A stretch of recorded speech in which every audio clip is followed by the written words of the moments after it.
Hey everyone, welcome to the Front Row with Ed. My name is Ed Dubu, physical therapist out of Integrated Physical Therapy in Bellingham, Washington.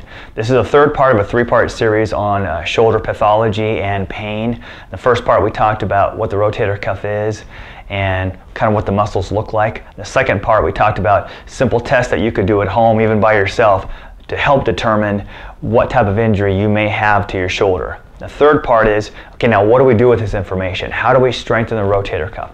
The important thing to remember is as we age, our likelihood of rotator cuff pathology jumps significantly. If you're over the age of 60, you've got a 30% chance of a rotator cuff tear. If you're over the age of 70, it jumps up to 50%. And if you're over the age of 80, then more likely you have an 80% chance of a rotator cuff tear. But it doesn't have to be that way as long as you work on strengthening it. So I'm going to show you a couple basic ways in which you can help strengthen the rotator cuff. Let's do a quick review of the anatomy.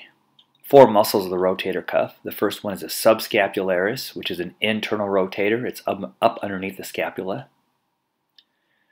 Next muscle we have is the infraspinatus, and this is one that has many trigger points in it. A lot of people have pain just below the spine of the scapula.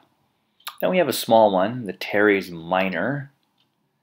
And then the last one of the rotator cuff is the one that most of us have issues with, and that is the supraspinatus. As you can see, it sits right underneath that acromion and is easily pinched.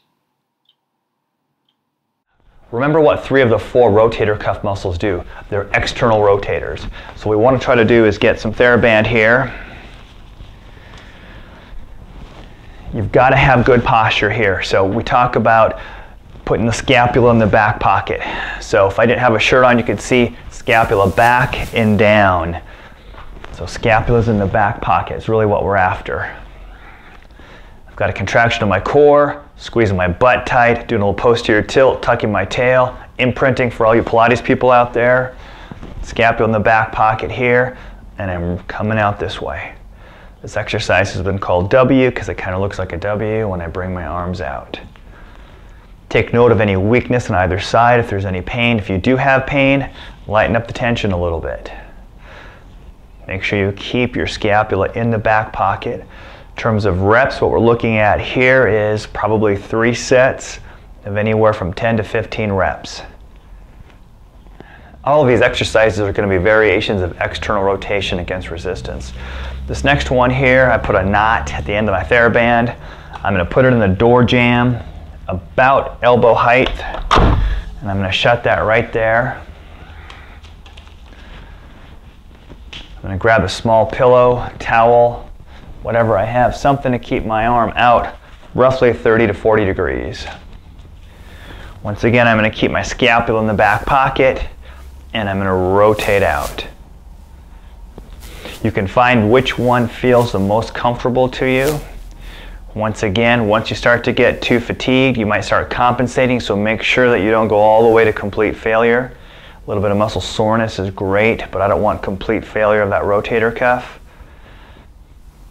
because I don't want any compensations. Once again, 3 sets of 10 to 15. Obviously, you do it on both sides. Nice catch. Okay. Remember, the key is just to have a position where you can have resisted external rotation.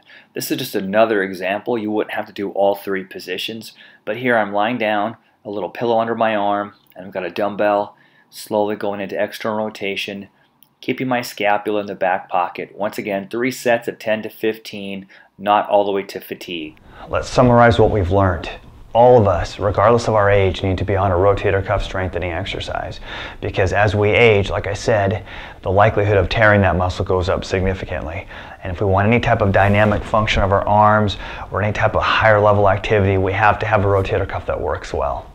It's basically external rotation. You can do it however it feels better for you. You can do it lying down, you can do it in a door, or you can do it standing, making the W with the TheraBand. But make sure you incorporate that into your program. 3 sets of anywhere from 10 to 15 reps.